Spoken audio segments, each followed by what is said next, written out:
بسم الله الرحمن الرحيم. الحمد لله رب العالمين، والصلاة والسلام على سيد الأنبياء والمرسلين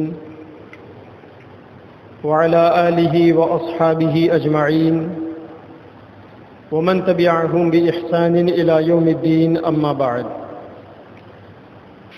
فأعوذ بالله من الشيطان الرجيم. بسم الله الرحمن الرحيم. فصل لربك وانحر. وقال الله تبارك وتعالى: قل إن صلاتي ونسكي ومحياي ومماتي لله رب العالمين. صدق الله العظيم. اللہ تبارک و تعالی نے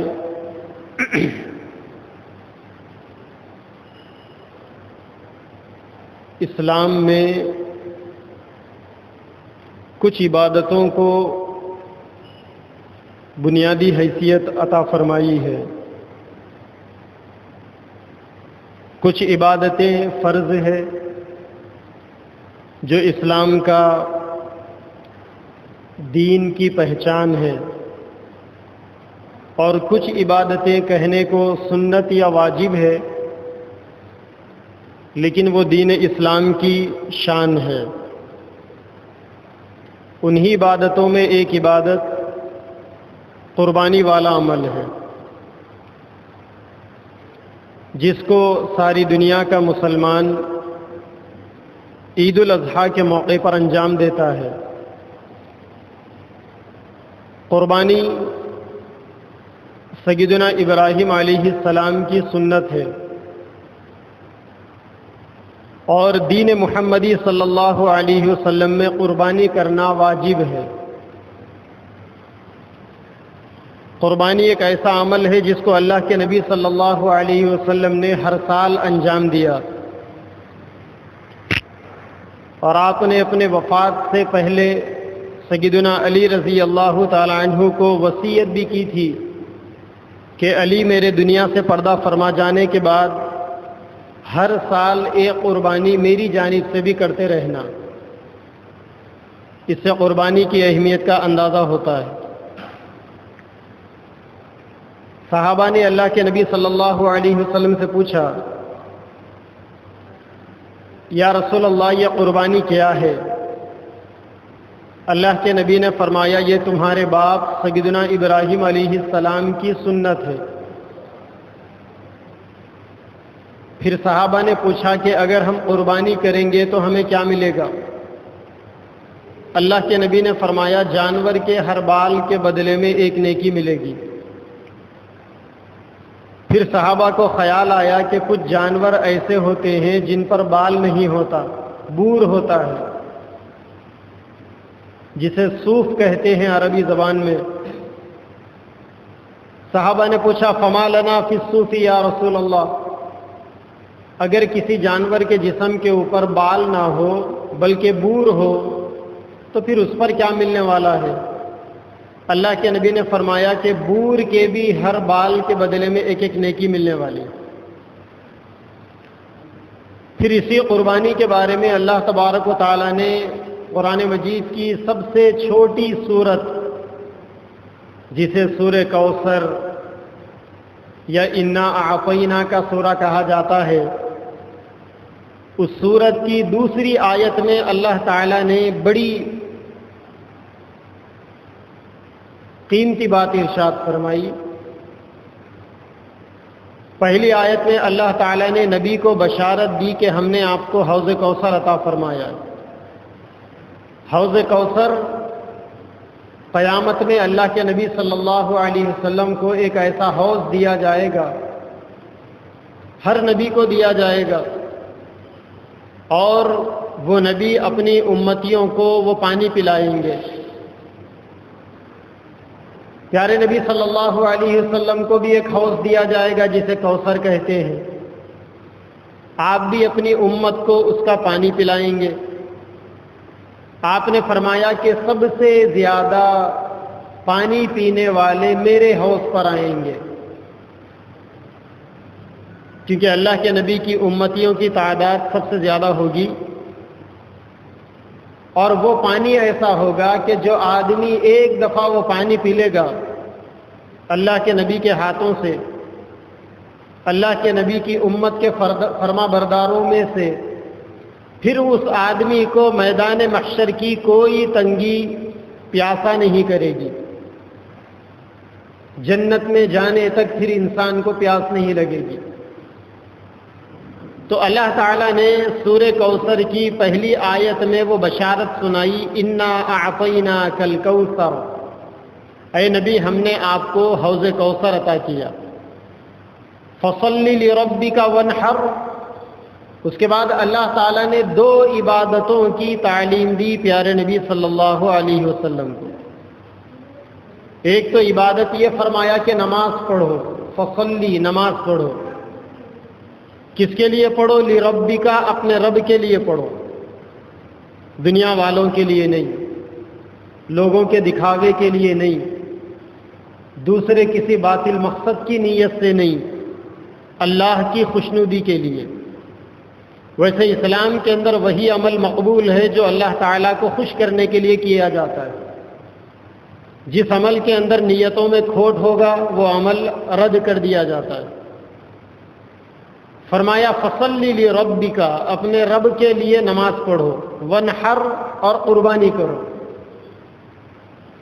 نماز کو اور قربانی کو اللہ تعالیٰ نے ایک جگہ پر جمع فرمایا۔ بعض مفسرین کرام کہتے ہیں کہ نماز سے مراد یہ عید الاضحیٰ کی نماز ہے، بقرہ عید کی نماز ہے،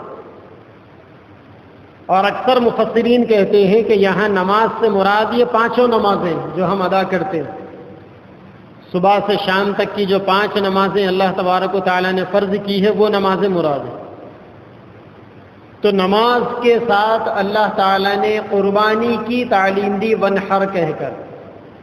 اسی لیے علماء کہتے ہیں کہ جس طریقے سے نماز ہر اس انسان کے اوپر جو عقل مند ہے، بالغ ہے، صحت مند ہے، فرض ہے نماز، اسی طریقے سے قربانی ہر اس انسان کے اوپر جو مسلمان ہے، بالغ ہے، مقیم ہے، مالدار ہے، قربانی دینا بھی واجب ہے۔ جس طریقے سے نماز کی فرضیت ہے اسی طریقے سے قربانی کا بھی وجوب ہے۔ نماز معمولی بہانوں سے معاف ہونے والی نہیں ہے، قربانی بھی معاف ہونے والی نہیں۔ اور ایک جگہ پر اللہ تعالیٰ نے نبی پاک صلی اللہ علیہ وسلم کی زبان سے کہلوایا،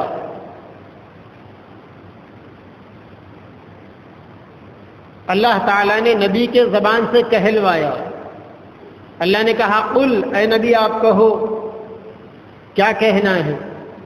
اب اس کے بعد جو کچھ کہنا ہے وہ وہی کہنا ہے جو اللہ تعالیٰ کہلواتے ہیں، گویا وہ نبی کی بات نہیں ہے۔ ویسے بھی قرآن کیا کہتا ہے؟ وما ينطق عن الهوى ان هو الا وحی یوحى، نبی کوئی بات اپنی جانب سے نہیں کہتے، اللہ تعالیٰ نبی کو کہتا ہے تو نبی کہتے ہیں۔ کبھی اللہ تعالیٰ نبی کے دل میں ڈالتا ہے، کبھی اللہ تعالیٰ وحی کے ذریعے سے نبی تک بات پہنچاتا ہے، اور کبھی اللہ تعالیٰ فرشتے کے ذریعے سے۔ اللہ کے نبی کے 23 سالہ دور نبوت کے اندر سیدنا جبریل امین علی نبی جنا علیہ الصلاۃ والسلام 24,000 مرتبہ نبی کے پاس آئے تھے، اور ان 24,000 مرتبہ حضرت جبریل امین نے اللہ کے نبی کو اللہ کا پیغام پہنچایا۔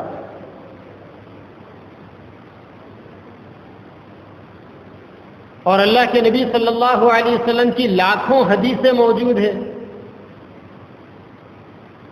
جن حدیثوں کے اندر اللہ کے نبی نے دین بتایا، شریعت بتائی، زندگی گزارنے کے طور طریقے بتائے، اللہ تبارک و تعالیٰ کے پسندیدہ اعمال اور ناپسندیدہ چیزوں کو بتایا۔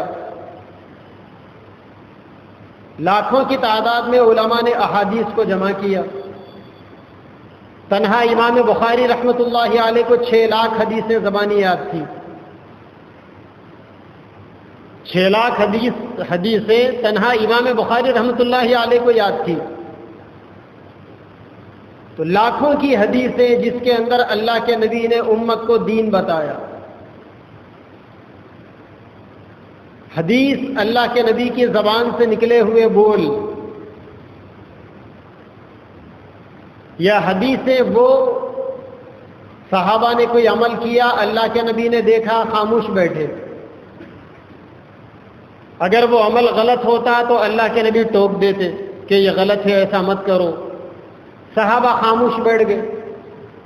حدیث سے ہو. حدیث تین طریقے کی ہوتی ہے، ایک تقریر نبی، دوسرے قول نبی، فعل نبی، تقریر نبی. نبی کا بول بھی حدیث ہے، نبی کا عمل بھی حدیث ہے. اور کسی نے نبی کے سامنے کوئی عمل کیا اور نبی نے ان کو روکا نہیں، ٹوکا نہیں، وہ بھی حدیث.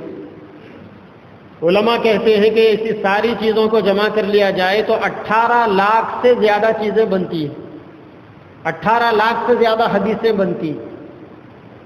تو نبی جو بات بھی کہتے ہیں وہ اپنی طرف سے نہیں کہتے، اللہ تعالیٰ کی طرف سے. ان ہوا الا وحی یوحا، اللہ تعالیٰ نبی کے پاس وہی بھیجتے ہیں اور نبی وہ باتیں کہتے ہیں. لیکن قرآن مجید کے اندر، قرآن مجید کی 6666 آیتوں میں صرف چند جگہوں پر اللہ تعالیٰ نے نبی کے زبان سے کچھ جملے کہلوائے. اللہ نے پہلے کہا قل، اے نبی آپ کہو. پھر اس کے بعد نبی نے کہا. یعنی باضابطہ اللہ تعالیٰ نے یہ چیزیں کہلوائی. چاروں قل ہے، قل هو اللہ احد، قل اعوذ برب الفلق، قل اعوذ برب الناس، قل یا ایھا الکافرون، قل لئن اجتمعت الانس والجن. ایسی بہت کم آیتیں ہیں جہاں پہلے قل کا لفظ آیا، یعنی اللہ نے نبی سے کہا تم کہو. پھر کیا کہنا ہے، اللہ تعالیٰ نے کہنے کا میٹر بھی خود اللہ نے دیا. تو ایک جگہ پر اللہ نے کہا قل، اے نبی آپ کہہ دیجئے. کیا کہہ دیجئے؟ ان صلاتی و نسکی و محیایا و مماتی، کہ میری نمازیں اور میری قربانیاں،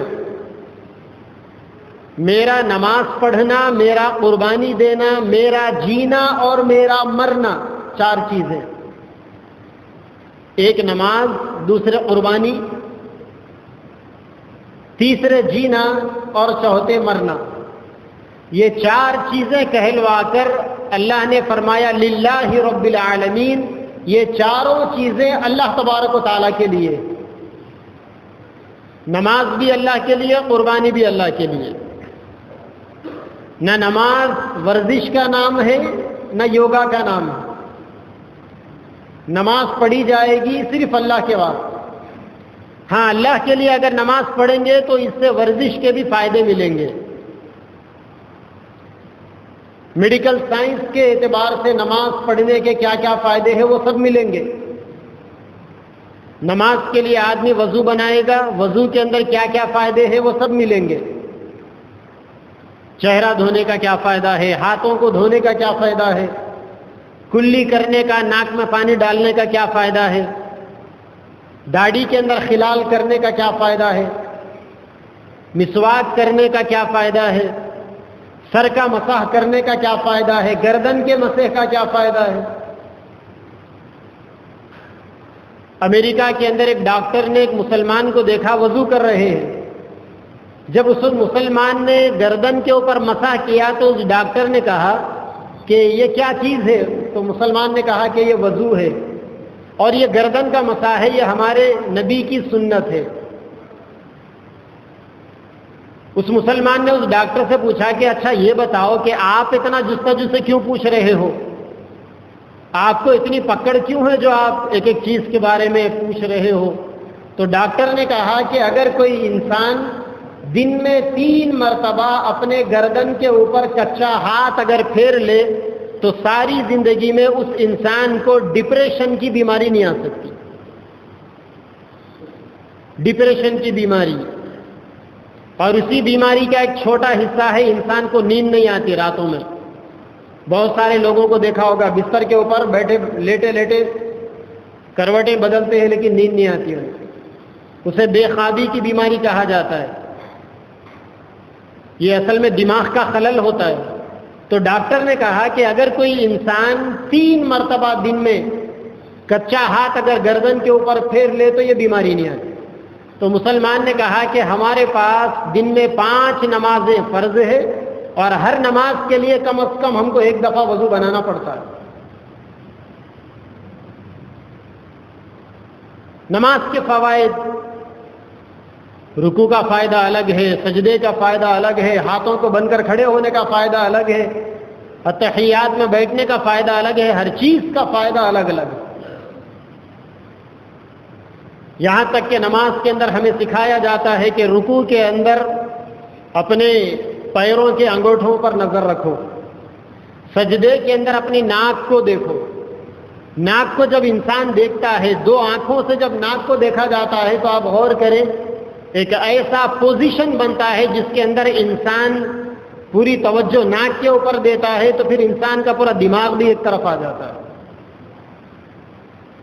ایک قسم کا سکون ملتا ہے انسان کے دماغ کو۔ اور انسان جب سجدہ کرتا ہے تو بہت سی بیماریوں کا علاج ہو جاتا ہے۔ اس سجدے کی حالت ایسی حالت ہوتی ہے جس کے اندر انسان کا پورا بلڈ سرکولیشن ڈاؤن ہو جاتا ہے ہارٹ کی طرف۔ سارا دن انسان کھڑے ہو کر رہتا ہے، خون پورا پیروں کی طرف، اور جب انسان سجدے میں چلا جاتا ہے تو اب خون ہارٹ کی طرف، دل کی طرف، دماغ کی طرف۔ اور جن لوگوں کو یہ پوزیشن مل جاتی ہے پھر ایسے لوگ کبھی پاگل نہیں ہوتے، اور ایسے لوگوں کا دماغ کبھی کمزور بھی نہیں ہوتا، کیونکہ دن میں منیمم 5 ٹائم، کم سے کم 5 مرتبہ ان کے دماغ کو پانی ملتا ہے، خون کا پانی۔ اس کے علاوہ بھی نمازیں ہیں اسلام میں، تہجد ہے، اشراق ہے، چاشت ہے، اوابین ہے۔ تو انسان ہمیشہ فریش رہتا ہے۔ یہی وجہ ہے کہ نمازی لوگوں کے چہروں کو دیکھو، ہمیشہ چہرہ تازہ رہتا ہے ان کا، کیونکہ بلڈ سرکولیشن صحیح ہوتا ہے۔ جو لوگ نمازی ہوتے ہیں ان کے چہروں کے اوپر آپ کو پھنسیاں نہیں دکھیں گے، کیوں؟ کیونکہ پھنسیاں آتے ہیں بلڈ خون کے نہ پہنچنے کی وجہ سے۔ سجدے کی حالت کے اندر جب خون پہنچتا ہے تو پھر پھنسیاں بھی نہیں آتے۔ تو اللہ تعالیٰ نے نبی کے ذریعے سے 4 باتیں کہلوائی۔ اے نبی آپ کہہ دو کہ نمازیں، قربانی، جینا اور مرنا سب اللہ کے لیے ہے، اپنے لیے کچھ نہیں ہے۔ مسلمانوں کی نمازیں بھی اللہ کے لیے۔ نمازوں کا مطلب جسمانی عبادتیں، جسم سے انجام دیے جانے والی عبادتوں میں سب سے بڑا مقام، سب سے بڑا مرتبہ نماز کا ہے، اور مال سے انجام دیے جانے والی عبادتوں میں سب سے بڑا مرتبہ زکوٰۃ کا ہے، قربانی کا ہے۔ تو اللہ تعالیٰ نے جسمانی اور مالی 2 عبادتوں کو اللہ نے جمع کر دیا، اور ہر انسان کو اللہ تعالیٰ نے عبادتوں کے لیے پیدا کیا۔ جب پیدا عبادتوں کے لیے ہوئے ہیں آپ، تو یا تو عبادت جسم سے کرو گے یا مال سے کرو گے۔ جسم کی بڑی عبادت کا نام نماز ہے، مال کی بڑی عبادت کا نام قربانی۔ اور پھر انسان یا تو جیے گا یا مرے گا، اس کے علاوہ تیسرا کیا کام ہے؟ تو جینا بھی اللہ کے لیے، مرنا بھی اللہ کے لیے۔ جب جینا اللہ کے لیے ہے تو جس طریقے سے نماز صرف اللہ کے لیے تھی، قربانی صرف اللہ کے لیے تھی، قربانی گوشت کھانے کے لیے نہیں تھی۔ جب قربانی اللہ کے لیے ہو گئی تو بچا کیا؟ گوشت بچا، وہ ہمارے ہی لیے ہو۔ خود کھاؤ، رشتہ داروں کو کھلاؤ، غریبوں کو کھلاؤ، جس کو کھلانا ہے کھلاؤ، لیکن جانور کو ذبح کرنے تک نیت اللہ کو خوش کرنے کی کرو۔ اسی لیے اللہ نے ایک جگہ فرمایا قرآن میں، لن ینال اللہ لحومها ولا دماؤها، کہ تم جو قربانی کرتے ہو تو تمہارے قربانی کرنے سے نہ تمہارا پارسل اللہ تعالیٰ کو، نہ خون کا پارسل جاتا ہے نہ گوشت کا پارسل۔ تم قربانی کرتے ہو، اللہ کو کیا ملنے والا؟ کچھ نہیں ملنے والا اللہ تعالیٰ کو۔ ہمارا پارسل اللہ کو نہیں جاتا، جیسا ہے نا دوسرے مذاہب کے اندر وہ لوگ جس کو خدا مانتے ہیں، وہ لوگ جس کو گاڈ مانتے ہیں، اس کو دیتے ہیں کچھ. ہمارے پاس ایسا نہیں. ہمارے پاس قربانی ہوتی ہے تو گوشت اللہ تعالیٰ کو نہیں جاتا، خون بھی اللہ تعالیٰ کو نہیں جاتا. اللہ کو کیا ہونا؟ وَلَٰكِن يَنَالُهُ التَّقْوَىٰ مِنكُمْ. اللہ تعالیٰ کو تمہاری نیت ہونا. نیت کس کے لیے کیے تھے؟ اللہ کے لیے کیے تھے یا بندوں کے لیے کیے تھے؟ رحمان کے لیے کیے تھے یا شیطان کے لیے کیے تھے؟ نفس کے لیے کیے تھے یا نفس کے خدا کے لیے کیے تھے؟ وہی دیکھنے والے ہیں اللہ تعالیٰ. تو نمازیں اللہ تعالیٰ کے لیے، قربانی اللہ تعالیٰ کے لیے، جینا اللہ کے لیے، مرنا اللہ کے لیے. جب جینا اللہ تبارک و تعالیٰ کے لیے ہے تو پھر زندگی کے اندر اعمال بھی وہی جو اللہ تعالیٰ کو پسند. جس طریقے سے نماز میں اپنی منمانی نہیں ہوتی. نماز میں صرف 4 ہی ورک آؤٹ ہوتے ہیں. ایک قیام کھڑے ہونے کا، دوسرا رکوع جھکنے کا، تیسرا سجدہ زمین پر پیشانی رکھنے کا، چوتھا قاعدہ بیٹھنے کا. یہ 4 میجر پوائنٹس تھے نماز کے اندر، بڑی بڑی عبادتیں، نماز کے بڑے بڑے ارکان. جب نماز اللہ کے لیے ہے تو یہ 4 چیزوں سے ہٹ کر کوئی انسان اس میں 5ویں چیز ایڈ نہیں کر سکتا، اور یہ 4 چیزوں میں کوئی کمی بھی نہیں کر سکتا. قربانی کے سلسلے میں اللہ تعالیٰ نے بتا دیا کون سے جانوروں کی قربانی، کیسے کیسے جانوروں کی قربانی، کیسی کیسی قربانی.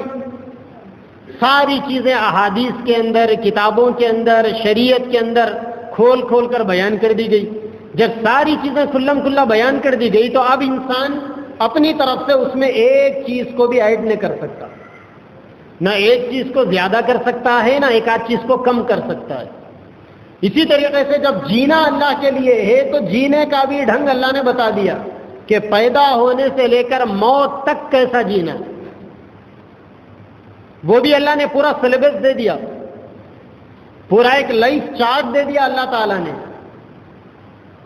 ایک شیڈول بنا کر دے دیا اللہ تبارک و تعالیٰ نے کہ صبح سے شام تک کی زندگی کے معمولات کیا ہو، کرنا کیا ہے، نہیں کرنا کیا ہے. جس طریقے سے ڈاکٹر صاحب دیتے ہیں نا ایک شیڈول پیشنٹ کو کہ آپ کو یہ بیماری ہے، یہ کھانا، یہ نہیں کھانا، یہ انسٹرکشن فالو کرنا اور یہ چیزیں نہیں کرنا.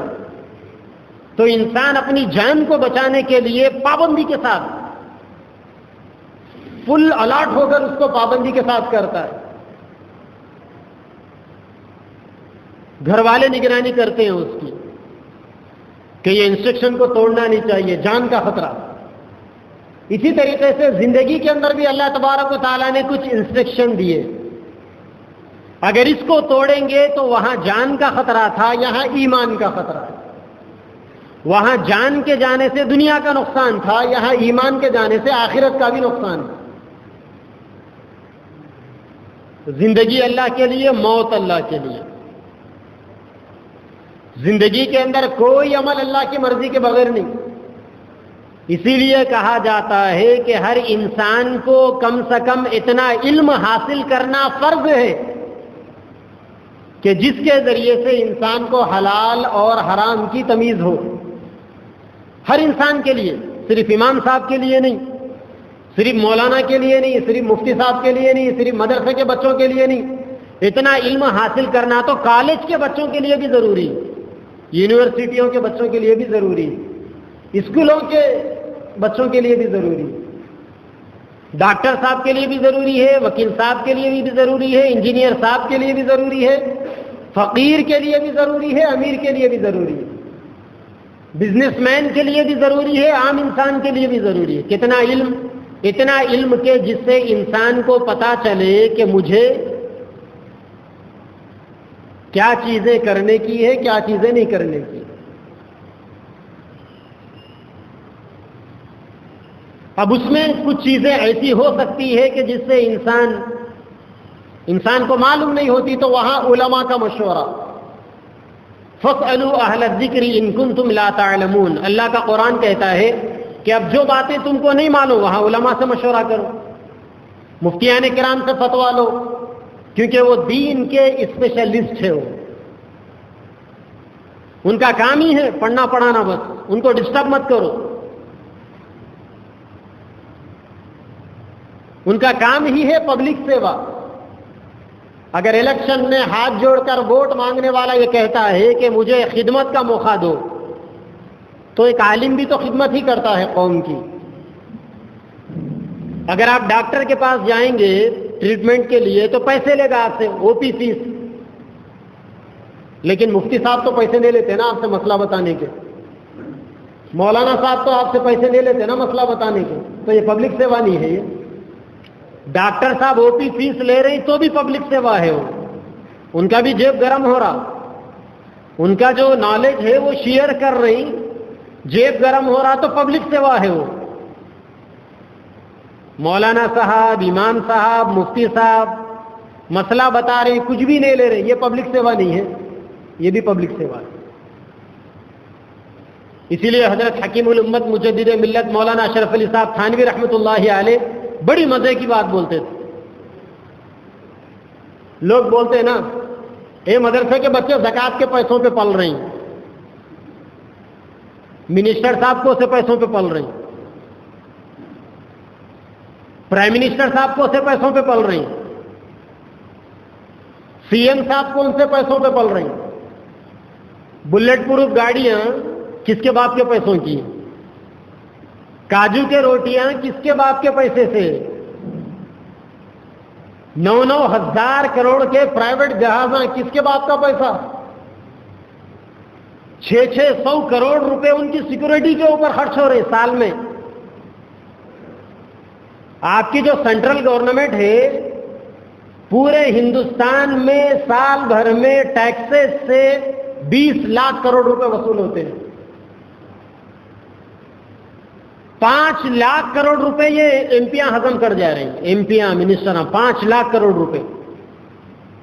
یہ ہم کو 5 کلو موٹے چاول دے کے خوشیاں منا رہے انہوں، اور 5 لاکھ کروڑ روپے ہمارا ٹیکس کا پیسہ ہضم کر جا رہے ہیں. کس کی خیرات پہ پل رہی؟ ہماری خیرات پہ. ٹیکس میں دے رہا ہوں، پٹرول ڈال رہا ہوں، ٹیکس میں دے رہا ہوں.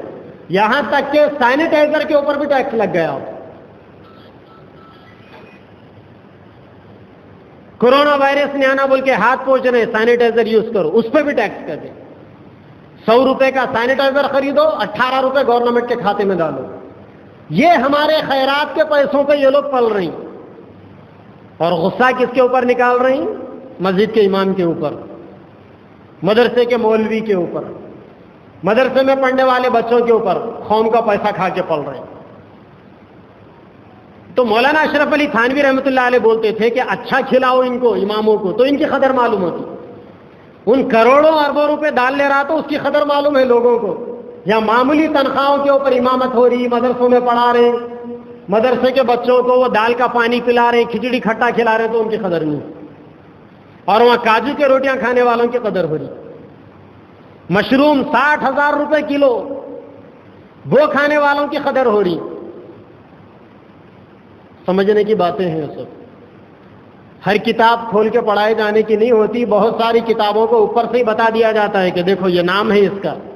جو سمجھدار ہوتا ہے نام کو دیکھ کر کتاب میں کیا کیا ہے وہ سمجھ لیتا ہے.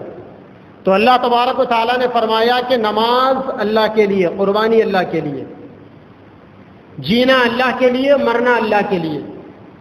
جب ساری چیزیں اللہ تبارک و تعالیٰ کے لیے ہیں تو ساری چیزوں کے گزارنے کے، انجام دینے کے طریقے بھی اللہ تبارک و تعالیٰ کی طرف سے. بہت سارے لوگ سوشل میڈیا پر میسجاں کر لے رہے ہیں کورونا وائرس سے قربانی نہیں دینا. کیوں نہیں دینا قربانی؟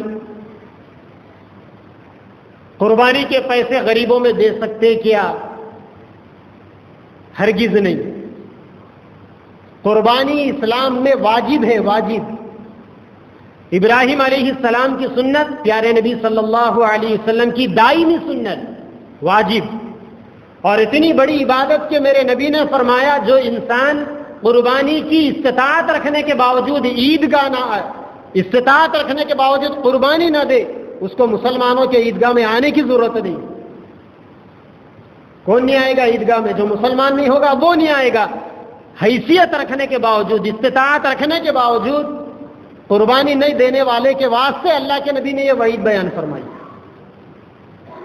جس انسان کے پاس 33,000 روپے عید کے دن یا عید کے دوسرے دن یا عید کے تیسرے دن مغرب کی اذان ہونے سے پہلے بھی اگر کسی انسان کے پاس 33,000 روپے 33,000 روپیز 33,000 اگر کسی کے پاس آ جائیں تو قربانی واجب ہے اس کے اوپر، معاف نہیں. اور اگر قربانی واجب ہونے کے باوجود کسی مجبوری کے نتیجے میں اگر انسان قربانی نہیں دے سکا تو پھر وہ قربانی کا جانور یا وہ قربانی کا اماؤنٹ غریبوں میں صدقہ کرنا واجب ہے، استعمال نہیں کر سکتے. قربانی اسلام کی پہچان ہے. جس طریقے سے یہ داڑھی اسلام کی پہچان، دیکھ کر پتا چلتا ہے کہ یہ چہرے والا مسلمان ہے. اللہ والوں کا حلیہ اسلام کی پہچان، نماز اسلام کی پہچان، قرآن اسلام کی پہچان، حج اسلام کی پہچان، روزہ اسلام کی پہچان، قربانی بھی اسلام کی پہچان. دنیا کی کوئی طاقت اسلام کی اس پہچان کو نہیں مٹا سکتی. کرونا وائرس تو گھٹیا چیز ہے. بہت ہو گیا کرونا وائرس کا دھندا، بہت نقصان کر لیا ہم نے. مدارس بند کر لیے، مساجد بند کر لیے، حج سے روک دیا گیا. حج کسی کے باپ کی جاگیر نہیں تھی. ساری دنیا کے 25-30 لاکھ لوگوں کے دلوں کے اوپر کیا گزر رہی تھی اور کیا گزر رہی ہے اندازہ کرو. ان کو روک دیا گیا کہ کورونا وائرس کے نتیجے میں آپ اس سال حج کے لیے سلیکٹ ہوئے تھے، آپ حج نہیں کر سکتے. میرا بھی نمبر لگا تھا اس سال حج میں، کس کو سناؤں یہ دل کا دکڑا. آج معمولی ایک بیماری، جس بیماری سے مرنے والوں کا پرسنٹیج صرف 3%، 4-5-6 مہینوں میں پوری دنیا میں 1.5 کروڑ سے زیادہ لوگوں کو بیماری نہیں لگی اور پوری دنیا کو حولہ بنا کر رکھا گیا. ایک انسان کے اندر ہمت نہیں کہ کھڑے ہو کر آواز اٹھائے. پورے جاہل بنے ہوئے احمق کہیں کے. کسی ایک ملک کے اندر یہ طاقت نہیں کہ کھڑے ہو کر آواز اٹھائے. پوری دنیا کی اکنامک کا چکا جام ہو گیا. کورونا وائرس سے کتنے مرے؟ 5 لاکھ بھی نہیں مرے. اور یہ گزشتہ 6 مہینوں کے اندر ان لاک ڈاؤن کے نتیجے میں بھوک سے لاکھوں لوگ مرے. ہے کوئی پوچھنے والا؟ کیا مظلوموں کے لیے آواز اٹھانا یہ اسلام کی تعلیم نہیں؟ میرے نبی نے فرمایا سب سے بڑا جہاد ظالم حکومتوں کے سامنے حق کی آواز بلند کرنا، یہ سب سے بڑا جہاد ہے. یہ بیوقوف بنایا جا رہا ہے کورونا وائرس کے نام پر. سینیٹائزر یوز کرنا، یوز کریں گے، ہم نے کب انکار کیا؟ نہیں کریں گے. ماسک یوز کرنا، یوز کریں گے، ہم نے کب انکار کیا؟ ڈسٹینسنگ مینٹین کرنا، کریں گے، ہم نے کب انکار کیا؟ ارے تم کیا بولتے ہو؟ اس کے لیے ہم مسلمانوں نے رمضان کی قربانی دی. ہم نے روزوں کو گھروں کے اندر ہاؤس اریسٹ کر کر قربانی دی. تم کیا جانو قربانی کسے کہتے ہیں؟ پوری دنیا کا مسلمان نے قربانی دی. ہم نے رمضان کے عمرے چھوڑے اس کے لیے. اعتکاف گھروں کے اندر مجبوراً بیٹھنا گوارا کر لیا ہم نے عید کی خوشیوں کو گھروں کے اندر بانٹنا گوارا کر لیا. ہم نے سب سے زیادہ قربانی اس کورونا وائرس کی دلالی میں مسلمانوں نے دی. اور آج یہاں تک کہ حج کی بھی قربانی ہم مسلمانوں نے دے دی. لیکن قربانی کی کوئی قربانی ہم نہیں دیں گے. اور ہماری گورنمنٹ نے بھی کہہ دیا. کل کلکٹر صاحب کے پاس میٹنگ تھی، کمشنر پولیس صاحب بھی آئے تھے کریم نگر کے. صاف کہہ دیا کہ قربانی کے اوپر کوئی رکاوٹ نہیں. اس لیے جن جن لوگوں کے اوپر قربانی واجب ہے ان سارے لوگوں کو پابندی کے ساتھ قربانی دینی چاہیے. اور یہ وسوسہ اپنے دماغوں سے نکال دو کہ اس سال قربانی نہیں دینا ہے، قربانی کا پیسہ صدقہ کرنا ہے. صدقہ کوئی اور پیسہ کر لینا، قربانی کے پیسے سے صرف قربانی دینا. بڑے جانور کی بھی قربانی دینا، گائے کی قربانی نہیں دینا، اللیگل ہے. اگر کوئی پکڑا جائے گا تو 7 سال کی جیل ہو سکتی ہے. اس لیے ہم بھی یہ کہتے ہیں، مسلمانوں سے اپیل کرتے ہیں کہ گائے کی قربانی مت دو، اس کے علاوہ قربانی دو.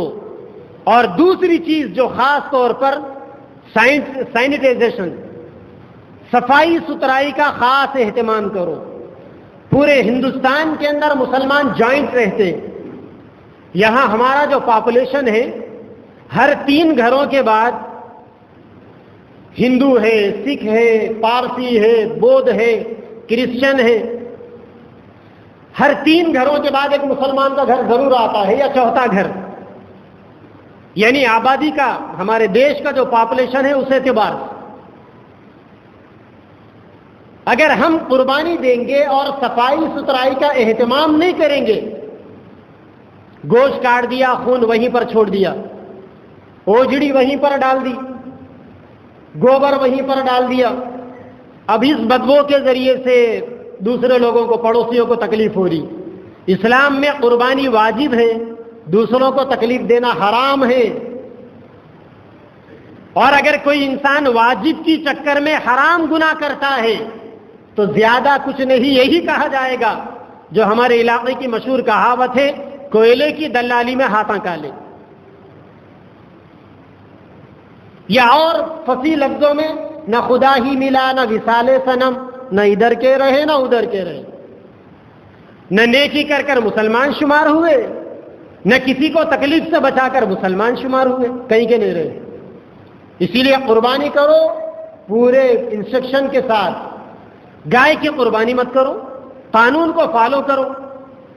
اینیمل ہسبینڈری کی جو ڈیڈ لائن ہے، یا ہیلتھ ڈپارٹمنٹ کی جو ڈیڈ لائن ہے، یا گورنمنٹ کی جو ڈیڈ لائن ہے، یا پولیس ڈپارٹمنٹ کی جو ڈیڈ لائن ہے، اس کو فالو کرو. قانون کو اپنے ہاتھ میں مت لو. تم اس ملک کے ذمہ دار شہری ہو. مسلمان اس ملک کا فیوچر ہے. پاسٹ تو تھا، پریزنٹ تو ہے ہی، تم اس ملک کا فیوچر بھی ہو. لہذا اس ملک کو بچانا، اس ملک کی گنگا جمنی تہذیب کو مینٹین کرنا، لے کر چلنا، برادران وطن کو تکلیف دینے سے اپنے آپ کو بچانا، اور ہندو مسلم سکھ عیسائی کے نعرے کو زندہ رکھنا سب سے بڑی ذمہ داری مسلمانوں کی. قربانی کرو، صفائی ستھرائی کا اہتمام کرو. اللہ تبارک و تعالی ہم سب کو توفیق عطا فرمائے.